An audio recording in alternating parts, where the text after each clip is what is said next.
Walang resultas man, no? I-sound check. Ito. Crispy is tananay. Manok mga badi. Duha ni kahul.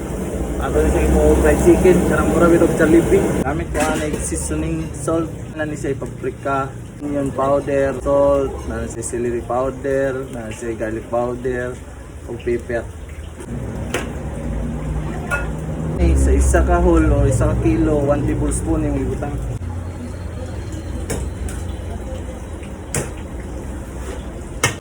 Tangan nila ito itlog, duwalan. Limang chito. Flour. Mix.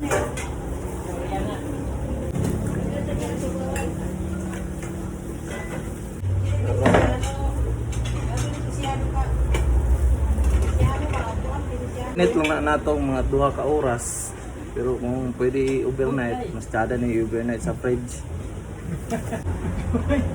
Karon gigilabay naman 2 ka oras. What to do breading mix? Flour 1 kilo.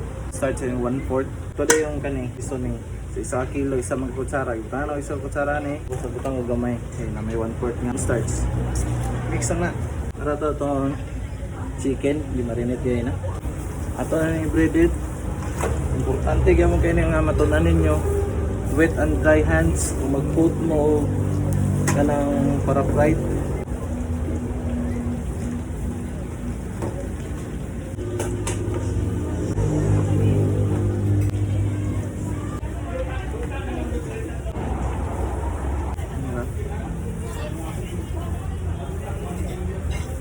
Kung importante kaya ang temperature sa imuhang oil mga badi basta mag-fried ka.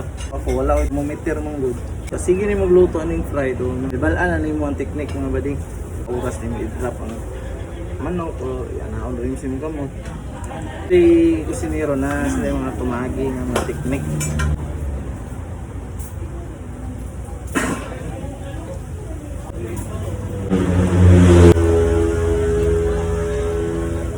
Tips, kailangan po niya siya hindi ma-overcrowd ang imuhang tika. Daghan kayo ng imong ibutang, overcrowded po, kalit sumubaba ang temperature sa imuhang oil, lain po resulta ang imuhang chicken mga badi. Gikan sa pag-drop, mga 2 minutes, imo na siyang kayon para ang ilalom dili masunog. Nganong pa-upton pa man nato mga 2 minutes para ayahan nato kayon kay ano, para ang flour mukaging na siya. Kung once paglunod nimo imo ning kurawon, mabungkag ang flour ato dili mo dikit sa imong manok. Na sige okay na nako ha wala na ang flour. Pupunta kay flour mga badi. Kani kabantay ko brown na siya tapos usog pa kay mo iti yang oil. Ilaw pang ilalo man yung mga badi. Ang atong buhaton para dili sa masunog ginayan tong kalayo. Kayon din ato kayon. Another 5 minutes luto na niya. Okay, gilabay na 5 minutes mga badi. Siya sa mga 12 to 15 minutes nakasalang. Luto na ni. Laro kayo kaya lutaw na yung manok tapos yung yampit o hinay na kayo.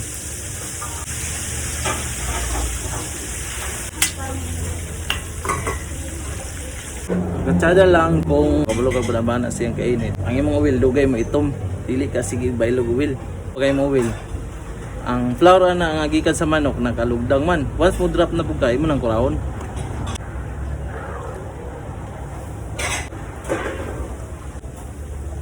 Kato mga flour nga malugdang sa ilalom kay mo itong mukaging dito. May itom to, masunog din to. May itom din yung mga oil. O mo ning resulta o. Walang resultas man no. I-sound check.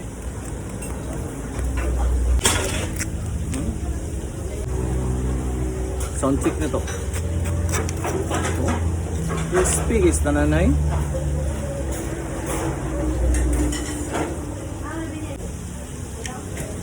Maura to siya ang pamagis pagprito mga badi. Inaunta namin ito na. Ciao.